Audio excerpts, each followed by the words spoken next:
दोस्तों नमस्कार। आज के इस एक नए वीडियो में हम यूपी बोर्ड कक्षा 10वीं में पढ़ने वाले सभी विद्यार्थियों के लिए नयू पैटर्न पर आधारित मॉडल पेपर 2023 बोर्ड परीक्षा के लिए लेकर आए हैं।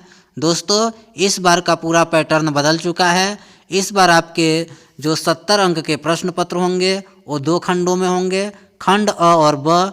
खंड अ का उत्तर आपको OMR शीट पर देना है और जिसमें 20 अंक के 20 बहुविकल्पीय प्रश्न होंगे और बाकी 50 अंक का वर्णनात्मक प्रश्न आपसे पूछा जाएगा। तो आइए दोस्तों देखते हैं कि इस बार का जो नया मॉडल पेपर है, इस बार की जो भी बोर्ड परीक्षा होने वाली है उसमें हमारा प्रश्न पत्र कैसा आएगा।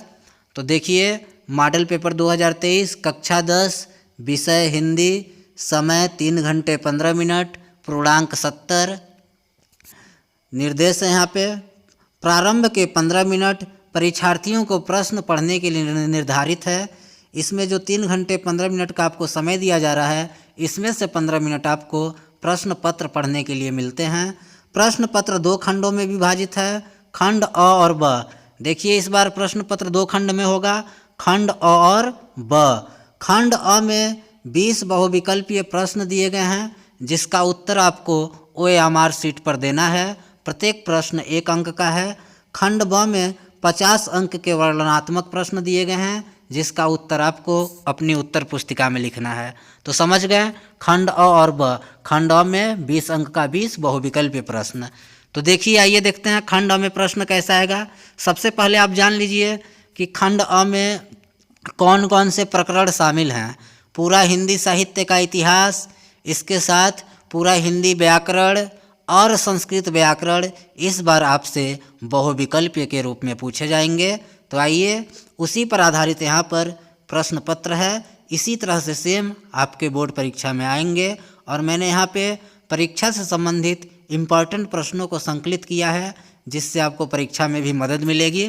तो देखते हैं, खंड अ का पहला पूछ रहा है, आधुनिक हिंदी साहित्य के जनक कौन हैं? महावीर प्रसाद द्विवेदी, जयशंकर प्रसाद, भारतेंदु हरिश्चंद्र, बिहारी। तो दोस्तों इसका सही उत्तर है आधुनिक हिंदी साहित्य के जनक भारतेंदु हरिश्चंद्र जी हैं। भारतेंदु हरिश्चंद्र को आधुनिक हिंदी का प्रवर्तक, जनक, पितामह माना जाता है। दूसरा प्रश्न देखिए, हेमकिरीटनी के रचनाकार हैं। हेमकिरीटनी हरिवंश राय बच्चन? नहीं। महादेवी वर्मा? नहीं। माखनलाल चतुर्वेदी? जी हाँ, इसका सही उत्तर है ग। हेमकिरीटनी के रचनाकार माखनलाल चतुर्वेदी जी हैं। तीसरा प्रश्न, तार सप्तक का प्रकाशन वर्ष है 1943 ईस्वी में, 1946 ईस्वी में, 1951 ईस्वी में, 1954 ईस्वी में। तो दोस्तों इसका सही उत्तर है क। तार सप्तक का प्रकाशन वर्ष 1943 ईस्वी है और इसके प्रकाशक अज्ञेय जी हैं, सच्चिदानंद हीरानंद वात्स्यायन अज्ञेय जी। याद रखिएगा, प्रकाशन वर्ष तार सप्तक का 1943। इंपॉर्टेंट प्रश्न है, कई बार बोर्ड परीक्षा में आई है। प्रश्न संख्या 4, बाण भट्ट की आत्मकथा किस विधा की रचना है? आत्मकथा? नहीं। उपन्यास? हाँ, इसका सही उत्तर है ख। बाण भट्ट की आत्मकथा उपन्यास विधा की रचना है और इसके रचनाकार हजारी प्रसाद द्विवेदी जी हैं। प्रश्न संख्या 5, निम्नलिखित में से कौन सा एक कथन सही है? कवि वचन सुधा के संपादक प्रेमचंद जी हैं? नहीं। कवि वचन सुधा के संपादक तो भारतेंदु हरिश्चंद्र जी हैं। तो ये कथन गलत है। बिहारी आदि काल के कवि हैं? नहीं। बिहारी रीति काल के कवि हैं।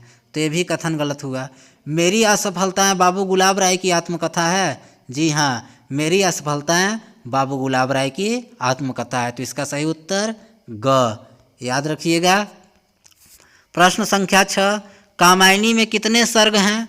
15, 7, 14, 16। तो दोस्तों इसका सही उत्तर है क। कामायनी में कुल 15 सर्ग हैं।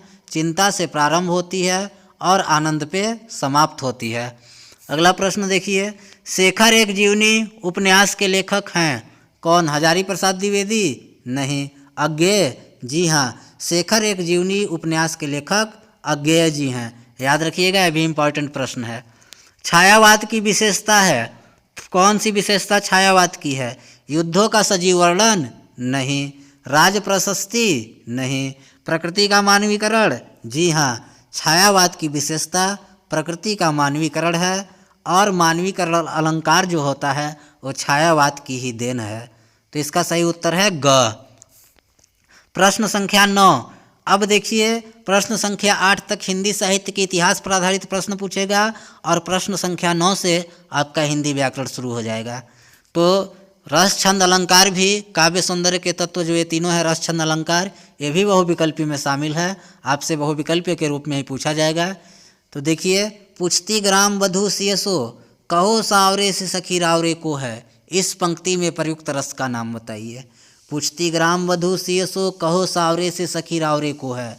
ग्रामीण स्त्रियां सीता से पूछती हैं कि हे सखी वह सांवले से तुम्हारे कौन लगते हैं। तो देखिए इसमें हास्य है। कौन सा रस? हास्य। स्थायी भाव हास होता है। तो इसका सही उत्तर है ख। इसी तरह से पूछेगा रस का आपसे प्रश्न, या फिर पूछ देगा कि जैसे दे दिया कि हास्य करुण रस का स्थायी भाव कौन सा है, तो होगा शोक।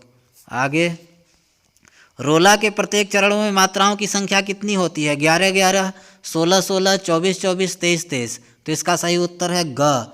रोला के प्रत्येक चरण में 24 24 मात्राओं की संख्या होती है। रोला सममात्रिक छंद है।